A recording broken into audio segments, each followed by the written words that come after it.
Bharatiya Janata party ने हरियाणा के लोकसभा चुनाव के लिए 6 प्रत्याशियों की घोषणा कर दी है, लेकिन 4 सीटों पर अभी भी जिताऊ प्रत्याशी नहीं मिल रहे हैं।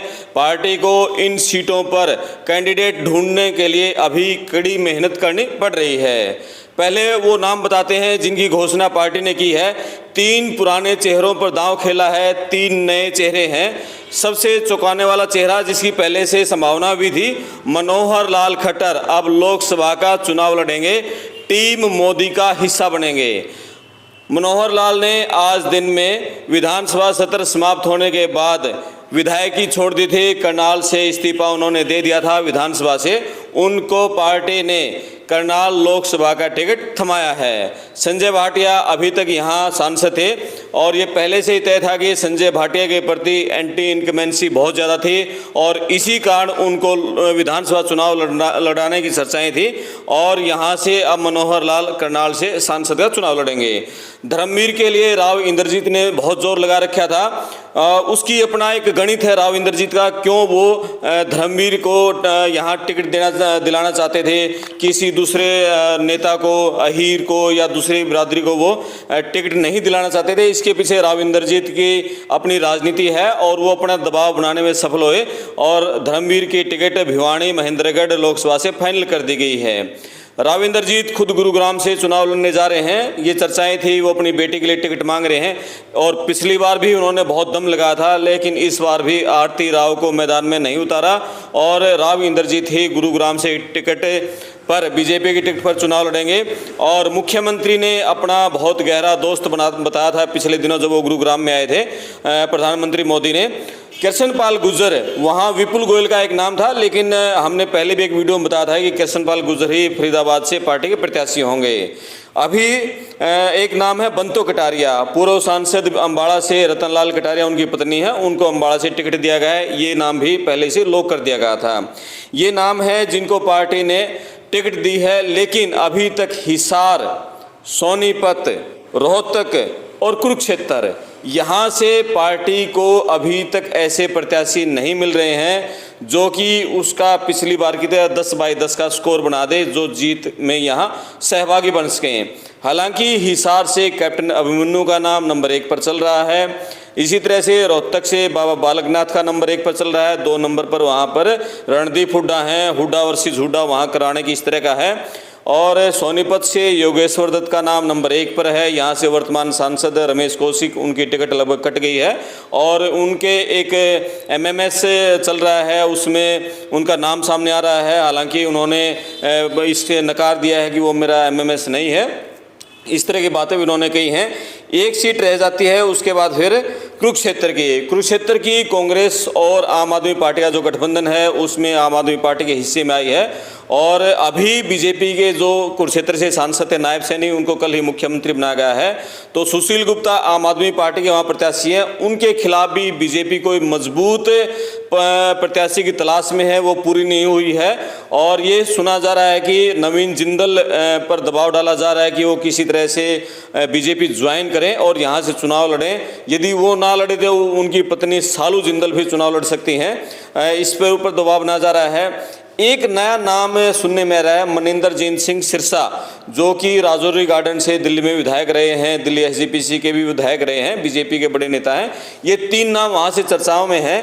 कुल मिलाकर पार्टी इन सीटों पर ऐसे चौंकाने वाले चेहरे लेकर आना चाहती है जो कि जनता के बीच एकदम नए हों और जो पुराने नेता हैं उनके खिलाफ जो एंटी इनकम्बेंसी है वो कम हो जाए और सभी सीटों पर जीत मिल जाए।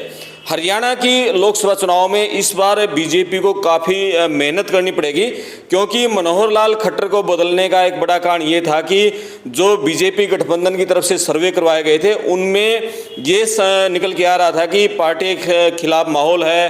खट्टर की जो पोर्टलों की सरकार, जिसको कहा जा रहा है लोगों में गुस्सा है, पोर्टलों पे काम हो रहे हैं, काम नहीं हो रहे हैं और उसी कारण जो लोकसभा चुनाव में पिछली बार से सीटें घट सकती हैं, इसी कारण मनोहर लाल को बदलकर, ताकि एंटी इनकमेंसी का असर कम हो, अफसरशाही हावी थी, लोगों में काम नहीं थे, उसी असर को कम करने के लिए नायब सैनी को मुख्यमंत्री बनाया है। अब यहाँ पर 4 जो चेहरे हैं, एक बड़ी बात इसमें जो पहली लिस्ट में निकल कर सामने आई है, हिसार से हिसार से दो प्रत्याशी लाइन में हैं, कुलदीप बिश्नोई और कैप्टन अभिमन्यु। कैप्टन अभिमन्यु का नाम लगभग फाइनल कहा जा रहा है अभी सियासी गलियारों में, और जो बीजेपी के आरएसएस के लोग हैं वो भी कह रहे हैं, क्योंकि मोहन भागवत भी पिछले दिनों कैप्टन अभिमन्यु के गांव खंडाखेड़ी में आए थे और आला कमान में उनकी चर्चाएं हैं। एक सबसे बड़ी बात है कि वो आरएसएस के और बीजेपी के संगठन के आदमी हैं। कुलदीप बिश्नोई अभी कांग्रेस आए हैं और बीजेपी की ये नीति है कि हमारे जो आरएसएस के और संगठन के हमारे जड़ से जुड़े हुए लोग हैं उनको आगे बढ़ाया जाए। तो अब ये चर्चाएं थी कि कुलदीप बिश्नोई को करनाल से चुनाव लड़ा जाएगा, उस पर तो विराम लग गया है। अब कुलदीप बिश्नोई को चुनाव लड़ाया जाएगा या नहीं लड़ाया जाएगा, क्योंकि पार्टी परिवारवाद के खिलाफ भी है। उनका बेटा भव्य बिश्नोई आदमपुर से विधायक है, या सिर्फ बेटे की ही राजनीति वहां रखेगी, उसको संगठन में काम लेंगे। अभी ये अगली जो लिस्ट जारी होगी उसमें पता चल जाएगा कुलदीप बिश्नोई को हिसार से टिकट देते हैं या वहां से कैप्टन अभिमन्यु फाइनल होते हैं। ये तय है कि ब्रजेंद्र सिंह कांग्रेस में शामिल हुए हैं, भाजपा को छोड़ा है। एक ऐसे नेता जिन्होंने ये दिखा दिया है, दम दिखा दिया है कि बीजेपी से बाहर आने का भी रास्ता है। अभी तक सियासी गलियारे में लोग यही बात करते हैं, बीजेपी में एंट्री तो हो सकती है लेकिन आप आउट नहीं हो सकते, बाहर नहीं आ सकते। लेकिन ब्रजेंद्र सिंह ने एक दूसरे नेताओं के लिए भी हौसला दिखाया कि आप बाहर भी आ सकते हैं। तो अभी ये देखना है कि अगली लिस्ट कब जारी होती है। 2-3 ये सीट है जो खासकर मध्य हरियाणा की सीटें हैं, इस रोहतक, हिसार और सोनीपत है। यहाँ से जो कैंडिडेट आएंगे, चाहे वो बीजेपी के आए, यहाँ कांग्रेस के आए, उसकी पूरे हरियाणा में गूंज रहेगी और यहाँ की जो जीत रहेगी वो भी एक अलग रहेगी। रोहतक सीएम हुड्डा का गढ़ है। दीपेंद्र हुड्डा पिछली बार हार गए थे और हुड्डा ये कहते हैं दीपेंद्र की, मुझे हराया गया था, मैं जीता हुआ था, और रात के करीब 1 बजे के बाद वहाँ रिजल्ट जारी हुआ था।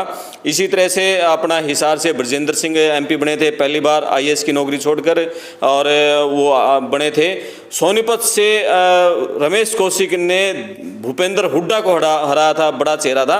तो ये तीनों सीटें बड़ी वीवीआईपी सीटें हैं। अब सबकी नज़र ये है कि पहले अब कांग्रेस यहाँ से प्रत्याशियों की घोषणा करती है या बीजेपी की घोषणा करती है। यहाँ हम ये मध्य हरियाणा के हैं और यहाँ जाट नॉन जाट की राजनीति भी बड़ी मायने रखती है। अब देखना ये है कि जो पहली लिस्ट बीजेपी ने जारी की है उसमें एक भी ब्राह्मण प्रत्याशी नहीं है। पिछली बार 2 ब्राह्मण प्रत्याशी थे उनके, एक सोनीपत से और रोहतक से, और इस बार कितने ब्राह्मण प्रत्याशियों को टिकट देती है और उसका काउंटर कांग्रेस किस तरह से करती है, कांग्रेस कौन से चेहरे लेकर आती है, ये सब की नजरें हैं। आप पड़ताल टीवी पर बने रहें, जो भी अपडेट होगा हम आपके सामने लेकर आते रहेंगे। मैं आपका दोस्त करमपाल, धन्यवाद।